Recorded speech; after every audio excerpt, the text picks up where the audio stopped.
Good Wednesday, everyone, and welcome to this edition of Conversations Daily News. I'm your host, Cyrus Webb. Glad you all could join us once again. We, of course, have your news headlines coming up on this hump day. We have the Truth of the Day with Mary Ellen CIganovich, and in today's Entertainment Spotlight, you've been part of my conversation with AARP Mississippi State Director Kimberly L. Campbell, discussing what they're doing to help individuals get access to the COVID-19 vaccine. Enjoy today's program. For Conversations Daily News, I'm Cyrus Webb with your Wednesday headlines. In national news, next on FDA's agenda, booster shots of Moderna and J&J vaccines. With many Americans who got Pfizer vaccinations already rolling up their sleeves for a booster shot, millions of others who received the Moderna or Johnson & Johnson vaccine wait anxiously to learn when it's their turn. Federal regulators began tackling that question this week. On Thursday and Friday, the Food and Drug Administration convenes its independent advisors for the first stage in the process of deciding whether extra doses of the two vaccines should be dispensed, and if so, who should get them and when. The final go-ahead is not expected for at least another week. After the FDA advisors give their recommendation, the agency itself will make a decision on whether to authorize boosters. Then next week, a panel convened by the Centers for Disease Control and Prevention will offer more specifics on who should get them. Its decision is subject to approval by the CDC director. The process is meant to bolster public confidence in the vaccines, but it has already led to conflicts among experts and agencies, and documents the FDA released Tuesday suggest this week's decisions will be equally difficult. In one earlier vaccine dispute, the CDC's advisory board last month backed Pfizer boosters at the 6-month point for older Americans, nursing home residents, and people with underlying health problems. But the CDC director, Dr. Rochelle Walensky, overruled her advisors and decided boosters should also be offered to those with high-risk jobs, such as teachers and healthcare workers, adding tens of millions more Americans to the list. Some health experts fear the back-and-forth deliberations are muddling the public effort to persuade the unvaccinated to get their first shots. In more national news, advice shifting on aspirin use for preventing heart attacks. Older adults without heart disease shouldn't take daily low-dose aspirin to prevent a first heart attack or stroke, an influential health guidelines group said in a preliminary updated advice on Tuesday. Bleeding risk for adults in their 60s and up who haven't had a heart attack or stroke outweigh any potential benefits from aspirin, the U.S. Preventive Services Task Force said in its draft guidance. For the first time, the panel said there may be a small benefit for adults in their 40s who have no bleeding risk. For those in their 50s, the panel softened advice and said the evidence of benefit is less clear. The recommendations are meant for people with high blood pressure, high cholesterol, obesity, or other conditions that increase their chances for a heart attack or stroke. Regardless of age, adults should talk with their doctors about stopping or starting aspirin to make sure it's the right choice for them, said the task force member Dr. Wong, a primary care expert at Tufts Medical Center. In more national news, House returns to stave off default with debt limit vote. Members of the House are scrambling back to Washington to approve a short-term lift of the nation's debt limit and ensure the federal government can continue fully paying its bills into December. The $480 billion increase in the country's borrowing ceiling cleared the Senate last week on a party line vote. The House is expected to approve it swiftly so President Joe Biden can sign it into law. The Treasury Secretary Janet Yellen had warned that steps to stave off a default on the country's debt will be exhausted by Monday, and from that point, the department would soon be unable to fully meet the government's financial obligations. A default would have immense fallout on global financial markets built upon the bedrock of U.S. government debt. Routine government payments to Social Security beneficiaries, disabled veterans, and active duty military personnel would also be called into question. In more national news, fewer in U.S. turn to food banks, but millions still in need.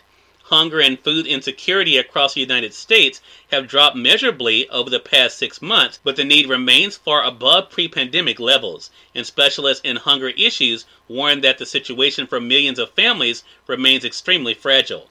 An Associated Press review of bulk distribution numbers from hundreds of food banks across the country revealed a clear downward trend in the amount of food handed out across the country, starting in the spring as the COVID-19 vaccine rollout took hold and closed sectors of the economy began to reopen. And finally, in entertainment news, as Shatner heads toward the stars, visions of space collide. "Risk is our business," James T. Kirk once said. That's what this starship is all about. That's why we're aboard her. More than a half-century later, the performer who breathed life into the fabled Enterprise captain is at age 90, making that kind of risk his own business and heading toward the stars under dramatically different circumstances than his fictional counterpart.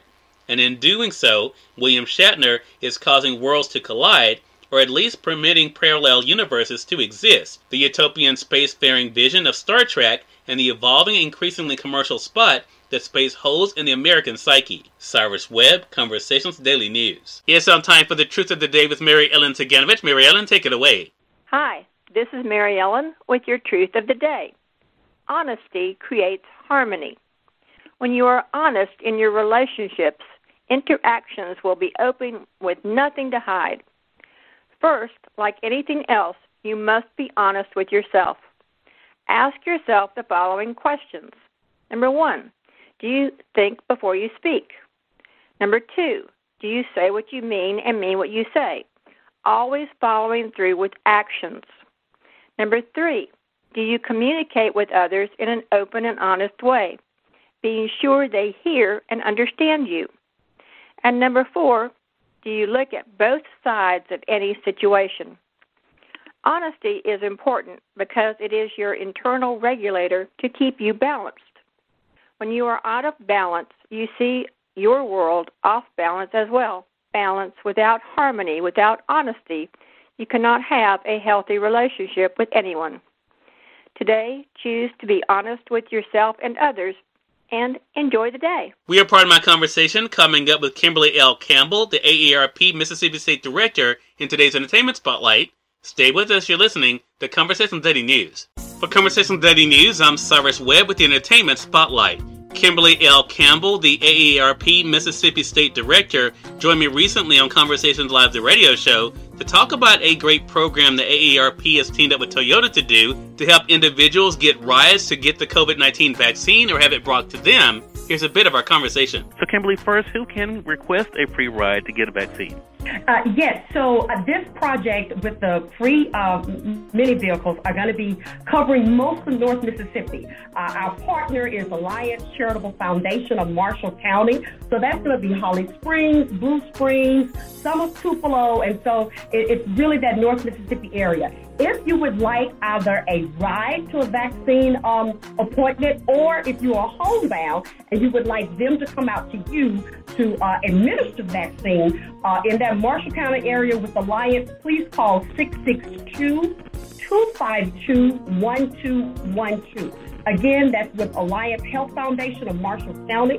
That is 662-252-1212. However, there's a lot around across the state. And so if you're in need of homebound assistance, if you're outside of that North Mississippi area, we're asking those residents to call 877-978-6453. And this is with the Mississippi Department of Health. They are providing assistance to homebound residents across the state. Again, that is 877-978-6453.